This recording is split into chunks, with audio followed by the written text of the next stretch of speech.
Cette vidéo ne devrait pas durer trop longtemps parce qu'au match aller, comme dirait Stan, ils sont venus, on les on vous a tapé 3-0, on vous a tapé. Salut les fraudes, j'espère que vous allez bien. On se retrouve pour une nouvelle vidéo avant-match du match retour des 16e de finale de la Ligue des Champions entre le Paris Saint-Germain et Brest qui aura lieu ce mercredi à 21 h au Parc des Princes. La semaine dernière, pour le match aller, on s'était imposé 3-0. Le PSG a un pied en 8e de finale et me parlez pas de remontada, qu'on soit clair. Et dans n'importe quelle langue, me parlez pas de remontada en espagnol, de revenir en français, de comeback en anglais, de Geri Gelmek en turc, me parlez pas de ça. Me parlez pas de ça quoi? La calvitie? Parce que dans ce cas-là, il va falloir aller en Turquie mon pote. Oh, c'est foutu. 1 580 000 abonnés. Qu'est-ce qu'il fait au lieu de lancer la sponsor? Il fait le guignol à faire des Rolex et des masques en papier. Allez les mecs, je vous lance la sponsor. La Ligue des Champions, la Ligue 1, la Liga. Et si je vous disais que toutes les plus grandes compétitions de football, ainsi que de nombreux autres avantages, étaient disponibles pour moins de 3 € par mois. Et tout ça grâce à NordVPN. On a tous connu ce moment où un match n'était pas disponible dans notre pays. Ou alors un abonnement télé beaucoup trop cher pour pouvoir suivre nos équipes favoris ou notre championnat favori. Avec NordVPN, c'est la fin de ces soucis. Au revoir. Grâce à NordVPN, vous pouvez accéder à des chaînes gratuites à l'étranger qui diffusent ces compétitions gratuitement ou moins cher. Par exemple, vous pouvez activer votre VPN au Mexique pour avoir accès à la Ligue 1 gratuitement sur YouTube, ou alors l'activer en Angleterre et souscrire pour 12 € par mois afin d'avoir la Ligue 1 moins chère. Mais ce n'est pas tout. Vous pouvez activer votre VPN en Belgique ou en Irlande pour bénéficier des matchs de Ligue des Champions gratuitement. Vous pouvez également activer votre VPN en Espagne pour pouvoir avoir accès à certains matchs de Liga. Vous pouvez profiter par exemple de YouTube sans publicité en vous géolocalisant en Albanie, mais également Prime Video moins cher depuis l'Égypte et Crunchyroll moins cher depuis la Turquie. Et bien sûr, vous pouvez naviguer en toute sécurité en protégeant votre adresse IP et vos données personnelles. C'est le combo gagnant pour pouvoir protéger ces données et profiter d'un maximum d'avantages. Grâce à mon lien affilié que vous retrouverez en description et en commentaire épinglé, vous pouvez donc profiter de 4 mois offerts sur les abonnements de 2 ans et c'est satisfait ou remboursé dans un délai de 30 jours. Et ça, c'est jackpot. Merci à NordVPN d'avoir sponsorisé cette vidéo et on se retrouve pour le vif du sujet. Le Paris Saint-Germain a fait le plus dur dans ce match aller contre une équipe brestoise qui malgré tout a touché 3 fois les poteaux et une équipe brestoise qui a essayé de jouer contre nous. Encore une fois, ça fait pas plaisir de devoir éliminer une équipe française. On est les premières équipes d'un même championnat à faire les frais de ce nouveau format. Mais quoi qu'il arrive, félicitations à Brest pour le parcours qui a été fait en Ligue des Champions. Un parcours clairement inattendu avec des résultats incroyables. Mais encore une fois, me parlez pas de remontada. Le plus dur est fait, mais méfiance tout de même. Il faudra pour le PSG débuter ce match comme s'il n'y avait pas eu de match aller. On commence ce match à 0-0. Il va falloir être concentré, il va falloir tout donner. Surtout que sur le match contre Toulouse, Luis Enrique a pu faire tourner l'effectif et a pu faire reposer nos joueurs. Et là, on va rentrer dans 45 jours qui vont être très importants pour le PSG avec des enchaînements de matchs qui vont être très compliqués. On a ce match contre Brest mercredi, le tirage au sort de la Ligue des Champions vendredi où on connaîtra l'adversaire, soit Liverpool, soit Barcelone. Oui, on n'est pas encore qualifié, mais encore une fois, me parlez pas de remontada. On va enchaîner le 23 février avec Lyon-PSG. Le 26 février, match en Coupe de France contre le Stade Briochin. Le 1er mars, PSG-Lille. On enchaînera derrière, si on est qualifié, avec le match contre le Barça ou Liverpool. Ensuite, Rennes-Paris Saint-Germain.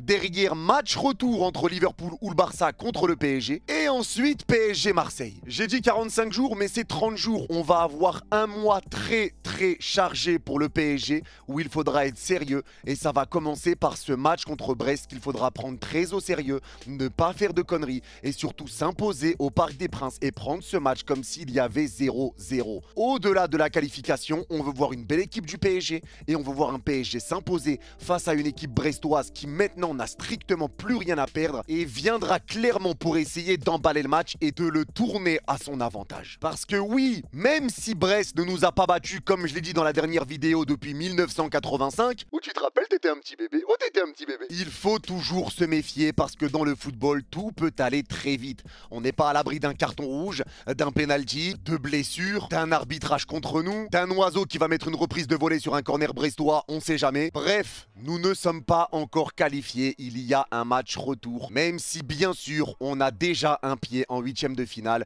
il faudra faire attention, on sait jamais ce qu'il peut se passer et on est bien placé pour le savoir. On se rappelle du match contre Manchester United, on avait quand même gagné 2-0 au match aller. Derrière, le meilleur joueur de l'histoire du PSG, Thilo Kehrer, nous a flingué au match retour au Parc des Princes. Et en plus, contre une équipe de Manchester qui avait envoyé l'équipe B. Donc méfiance tout de même, et c'est pour ça que je le dis, il faudra prendre ce match comme si il y avait 0-0. Brest va venir sans complexe, déjà que c'est une équipe qui a l'habitude d'essayer de poser son jeu, qui a l'habitude d'essayer de nous poser des problèmes, de jouer vers l'avant, une équipe qui n'a pas l'habitude de mettre le bus contre nous, et pour ça, il faut déjà les féliciter. C'est une équipe brestoise qui souvent essaye de jouer son jeu contre Paris. Alors certes, ils n'arrivent pas à gagner, mais ça donne très souvent des très bons matchs et des très beaux scénarios avec des équipes brestoises qui arrivent à nous poser des problèmes et qui arrivent à marquer des buts. Ce que j'ai aimé sur le match aller pour le Paris Saint-Germain, c'est vraiment ce qu'on a réussi à faire dans les temps faibles. On a réussi à ouvrir le score sur un penalty. Derrière, Brest commence à se créer des situations, ça touche les poteaux, ils sont dans un temps fort et juste avant la mi-temps,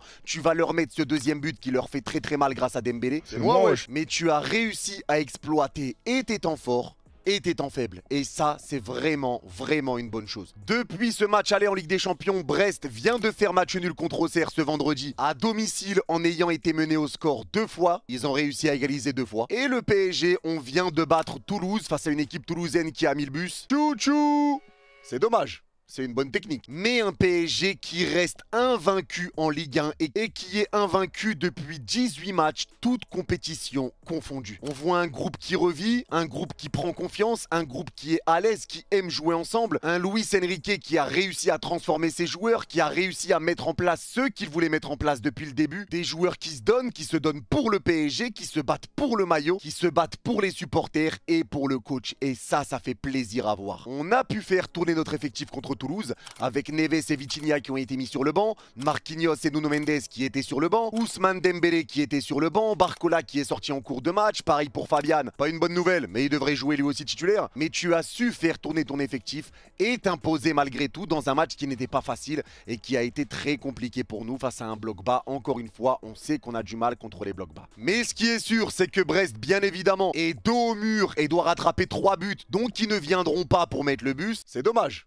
C'est une bonne technique. Et forcément, ils laisseront des espaces. Et le PSG, on aime les espaces. On aime affronter des équipes qui vont jouer au ballon, des équipes qui vont te rentrer dedans, mais des équipes aussi qui vont laisser de l'espace en se découvrant. Et là, Brest n'aura pas d'autre choix que de se découvrir. Maintenant, attention, si Brest ouvre le score, etc., les doutes qui peuvent venir dans la tête. Mais je vous dis la vérité, avec cette équipe, avec ce coach, j'ai vraiment l'impression qu'on gagne également en mental. J'ai pas cette sensation où le PSG pourrait s'écrouler, même si Brest ouvre le score, même s'il y a 1-0 à la 10e minute avec un carton rouge. J'ai vraiment pas cette sensation-là que le PSG s'écroulera ou que le PSG peut s'écrouler mentalement. J'ai l'impression qu'on a vraiment réussi à passer ce cap-là. Et ça aussi, ça fait plaisir. Maintenant, il faudra le voir dans des conditions réelles. C'est facile de le dire, mais j'ai vraiment cette sensation-là. On sait qu'en 8e de finale, c'est un gros morceau qui va arriver. Soit Barcelone, soit Liverpool, qui pour moi sont les 2 meilleures équipes du monde. Et c'est pour ça que ce match va être important aussi. Pour passer un message, pour montrer le sérieux qu'on peut avoir, pour aussi continuer de gagner en confiance, pour montrer qu'on est efficace. Parce que si on arrive à se qualifier, il y en a beaucoup qui disent oui, le PSG va se faire sortir contre le Barça, contre Liverpool, mais ne croyez pas que le Barça ou Liverpool seront contents de tirer le Paris Saint-Germain.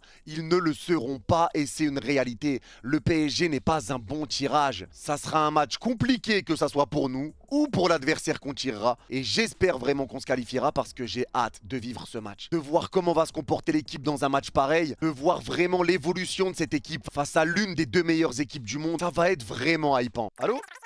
Ferme ta gueule, on n'est pas encore qualifié? Ah, autant pour moi. Mais encore une fois, me parlez pas de remontada. On a clairement les clés en main pour aller rejoindre les huitièmes de finale. Ça va être à nous d'être concernés, ça va être à nous d'être concentrés. Et encore une fois, si on joue à notre meilleur niveau, Brest ne pourra strictement rien faire contre nous. Et c'est pas de l'arrogance, c'est pas du manque de respect envers Brest, mais c'est une réalité. Il y a quand même un monde d'écart entre nos deux équipes. Ce qu'a réussi à faire Brest cette saison, c'est juste exceptionnel. Mais il y a un monde d'écart entre Brest et nous, et ça, c'est réel. Éliminer Brest pour le PSG, c'est juste normal à ce stade de la compétition. Mais encore une fois, quoi qu'il arrive, il faudra rester méfiant et je le répète, aborder ce match retour comme s'il y avait 0-0. Il va falloir mettre le plus de buts possible et c'est comme ça qu'on respecte un adversaire. Si tu peux leur en passer 5, il faudra leur en passer 5 parce qu'il va falloir donner de la confiance à nos joueurs avant d'aller affronter justement Barcelone ou Liverpool. Si on se qualifie, c'est bon, tranquille, si on se qualifie. Et il va falloir prendre en confiance justement parce que ces matchs-là vont arriver très vite. On peut pas retomber dans une période de doute. Se qualifier sans gagner le match retour au Parc des Princes, franchement, ça me ferait chier. Donc, objectif, qualification, victoire et victoire avec la manière, avec le plus large score possible. Le match aller a été net et sans bavure. On vous a tapé. Victoire très large, à l'extérieur, en jouant bien, en étant sérieux, en étant solide, en se créant des occasions, très fort dans nos temps forts, solide dans nos temps faibles et efficace dans nos temps faibles. Parce que ça, justement, c'était le point fort des Brestois avant de nous affronter. Contre Salzbourg, notamment, Brest s'est imposé 4-0. Mais dans ce match-là, Salzbourg a eu beaucoup de situations, mais Brest a su piquer dans leur temps faible. Contre Leverkusen aussi, très peu d'occasions pour Brest, mais Brest sait piquer quand ils ne sont pas bien et c'était l'une de leurs armes cette saison. Maintenant, il faut quand même préciser que Brest cette saison n'a gagné que 3 matchs par 3 buts d'écart minimum. Contre Saint-Etienne 4-0, contre Salzbourg à Salzbourg 4-0 et contre Nantes 4-1. Si on s'ajoute à cette liste, c'est catastrophique! Je le répète encore, mais ça va être à nous d'être sérieux. Ça va être à nous d'être sérieux, de faire le taf comme on l'a fait au match aller, de ne laisser aucun espoir aux Brestois qui vont venir dos au mur et qui vont venir pour pousser et essayer de mettre le PSG sous pression dès les premières secondes. À nous de ne pas choquer, à nous de ne pas jouer une mi-temps sur 2, à nous de ne pas faire d'erreur et d'être prêts à en découdre face aux Brestois. Je vous avais dit que la vidéo allait pas être très longue. Je sais pas combien de temps elle dure, mais je pense que ça va pas être très long. Mais en même temps, vu le résultat du match aller, avec un retour au Parc des Princes, je pense quand même que le suspense est d'un niveau catastrophique. Donc forcément, il y a beaucoup moins de choses à dire que si on avait fait match nul ou que si on avait perdu. On a mangé le Paris-Brest en entrée en Ligue 1. On a mangé le deuxième Paris-Brest en plat pour le match aller en Ligue des Champions. Il nous reste à manger le troisième Paris-Brest en dessert.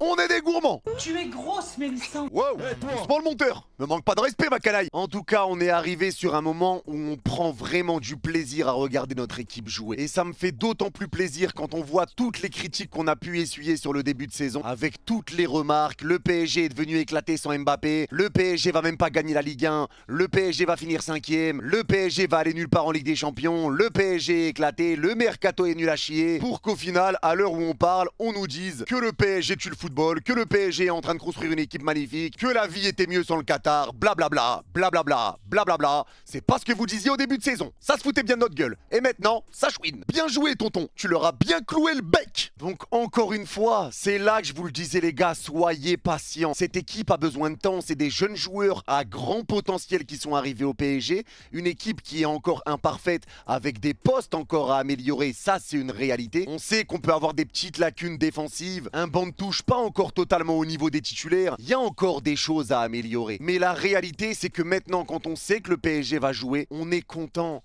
On est heureux, content d'allumer la télé, content de se dire qu'on va les voir jouer. Tellement ils nous font kiffer, tellement ils se donnent, tellement ils se mouillent, tellement ils sont heureux de jouer ensemble. Et tout ça, on le ressent. Et il y en a qui peuvent pas comprendre. Et justement, j'en parlais avec Riles.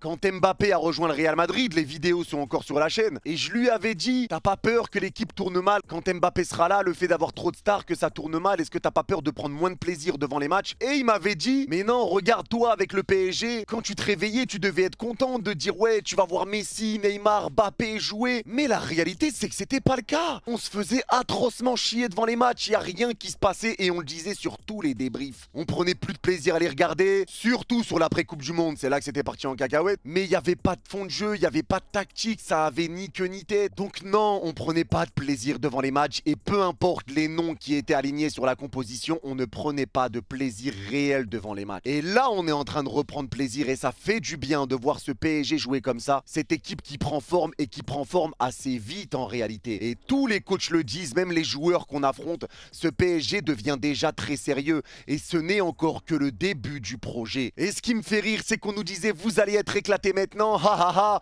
plus de stars, plus aucune star. MDR, c'est Dembélé maintenant le visage de la Ligue 1, ha ha ha, mais vas-y, vous êtes éclatés. Pour qu'au final, maintenant ils pleurent et qu'ils nous disent bah encore heureux avec votre équipe à 800 millions. Ha ha ha ha ha. T'as trop la rage. Ouais. Dis-leur chiale, tonton, pour voir. Chiale, dis-le. C'est catastrophe. Mais bref, on est heureux. On va rentrer sur le mois le plus important de la saison pour le PSG. C'est clairement ce mois-ci. Donc à nous de continuer sur ce qu'on montre depuis le mois de décembre. À nous d'être sérieux, à nous d'être concentrés et à nous de nous gérer. On va passer maintenant à la composition et à mon pronostic pour ce match retour. Et on va commencer au cage avec encore une fois Gigio Donnarumma. Il nous a fait un petit peu peur sur le match aller avec ses dégagements, ses relances, etc. Mais là, on va dire que c'était à cause du terrain qui était quand même vachement atroce. Donc, on va continuer sur cette confiance. On continue sur cette lignée. Donnarumma au cage. La défense centrale, encore une fois, je vais pas en parler 50 ans. C'est du classique et tout le monde veut la même chose, j'imagine. Hakimi, Marquinhos, Pacho, Mendes,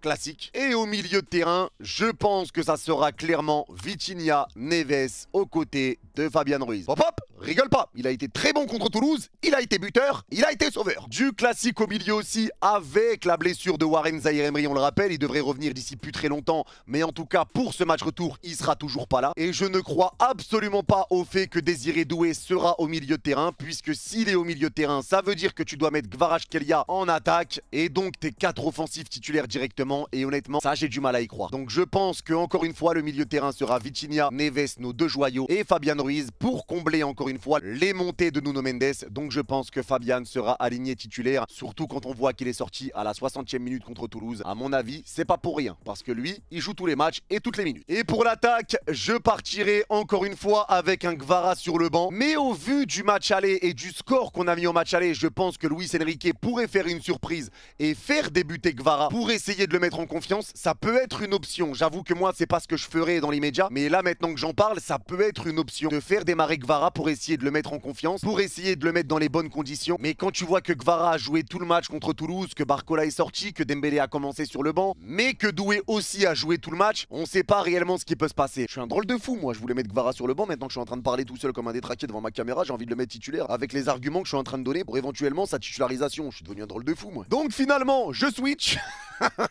Demi-tour, slide. Je suis vraiment qu'une merde, la loune. Putain, je change d'avis en pleine vidéo, c'est quand même inquiétant. Je me suis convaincu moi-même. On dirait un con frère qui se parle tout seul. Putain, c'est dégueulasse. Donc en vrai, je mettrai quand même Kvara titulaire. Du coup, je change tous mes plans. J'enlève Fabian Ruiz du milieu de terrain et je remets Désiré Doué à la place. Sorry Fabian, I love you, but I don't love you. Pour pouvoir mettre le bon vieux Kvaratskhelia sur le côté gauche, je vous le dis, je pense pas que c'est ce qui arrivera les gars. Mais en vrai, les arguments que je vous ai donnés là, c'est vrai que se dire de tenter de remettre Kvaratskhelia titulaire en Ligue des Champions dans un match à domicile où t'as déjà 3 buts d'avance, ça peut être une réflexion pour Luis Enrique. Donc finalement, je me dis que c'est possible qu'il débute, même si je pense que s'il y a un joueur offensif qui sera sur le banc, je pense que ça sera lui. Mais je mets donc au milieu de terrain, on va y arriver les mecs, c'est promis, on va y arriver, j'arrête de tout changer. Neves, Vitinha avec Désiré Doué. Je suis vraiment qu'une merde. Côté gauche, Gvisha Kvaratskhelia. En numéro 9, qui d'autre que le seul et l'unique Ousmane Dembélé. Ousmane en grande confiance, Ousmane heureux au poste de numéro 9, Luis Enrique qui a réussi à le faire évoluer, lui qui devient décisif, qui est le meilleur buteur sur l'année 2025 devant Kylian Mbappé. Dembélé sur un début d'année extraordinaire et je pense qu'il faut le laisser dans sa continuité. Éviter de le mettre sur le banc, etc. Même si forcément, il faut faire attention aux blessures parce qu'on sait que c'est un joueur qui est quand même fragile. Même s'il ne s'est pas beaucoup blessé au PSG, il faut quand même faire attention, c'est une réalité, mais je pense qu'il faut le laisser aussi continuer, enchaîner tant qu'il est dans une forme pareille qui est juste impressionnante. Donc Dembélé numéro 9 du grand classique. Sur le côté droit, je mettrai Bradley Barcola, lui aussi qui est sur une bonne dynamique, efficace, solide, qui sait faire des différences, qui est très souvent passeur. On sait qu'il a des difficultés à la finition ces derniers temps. On sait que c'est un joueur qui cherche très souvent la passe plutôt que le tir, parce que quand il est dans une position de tir, il a un petit peu de mal. Donc ça va être quelque chose à changer du côté de Bradley Barcola, quelque chose qu'il va falloir travailler, comme pour Désiré Doué, joueur exceptionnel, mais au niveau de la finition, c'est un peu compliqué. C'est des choses qu'il va falloir gommer si tu veux aller loin en Ligue des Champions, parce que la Ligue des Champions, c'est être efficace et ça se joue à des détails. Donc on peut pas se permettre de rater un gros face-à-face ou autre. C'est les détails qui vont faire quelque chose en Ligue des Champions. Encore une fois, pas de poste fixe, hein, ça va bouger, on le sait, avec Luis Enrique, tout le monde bouge. Tu peux jouer à gauche, devant, à droite, ça permute en permanence. Tu veux être imprévisible pour l'adversaire, mais prévisible pour nous-mêmes. Mais je pense clairement que si on met cette équipe, pour Brest, ça va être... catastrophique! Donc voilà, pour ma composition, on a galéré mais on a réussi, tranquille. Et maintenant, je vais vous donner mon pronostic. Et mon prono est simple. Victoire 4-1 du Paris Saint-Germain avec un but d'Ousmane Dembélé, un doublé de Kvaratskhelia, j'ai envie de le tenter, je crois en lui, et un but de Bradley Barcola. C'est tout pour cette vidéo. Merci à vous de l'avoir suivi jusqu'au bout. N'hésitez pas à me dire en commentaire si vous êtes d'accord ou pas d'accord avec moi. Merci encore une fois à NordVPN d'avoir sponsorisé cette vidéo. Merci également à Laloun, le GOAT ultime les mecs, d'avoir monté cette vidéo. Les réseaux de Laloun s'affichent juste ici. Encore une fois, n'hésitez pas à aller follow le GOAT machine de guerre sur ses réseaux sociaux. Je compte sur vous la famille, c'est vraiment le GOAT qui pense être. Et merci à vous, bien sûr, d'avoir suivi cette vidéo. Merci à ceux qui prendront 2 secondes pour mettre le petit pouce bleu, le commentaire pour le référencement, et à ceux qui vont s'abonner si c'est pas encore fait en activant la cloche, bien sûr, active-la en détente ma canaille. Et on se retrouvera pour vivre ensemble ce match retour mercredi dès 20 h en live sur ma chaîne. Prenez soin de vous, vous êtes les gouts, et allez Paris. Bye bye. Magnifique. Putain, je suis vraiment le trou de balle que je pensais être ma biche. Je suis vraiment un beau trou de balle. Un beau trou de falzar. Putain, j'ai quand même mis des... j'ai quand même mis pour l'intro des Monks Rolex en paplard. T'es mal à la gueule de la Rolex. Collé au scotch avec des bouts de poils qui sont restés collés. Parce que c'était collé à ma peau, c'était trop court. C'était quand même vachement dégueulasse. Bon allez, force à toi la loune. Bisous ma biche. La vidéo a ni queue ni tête, effrayant.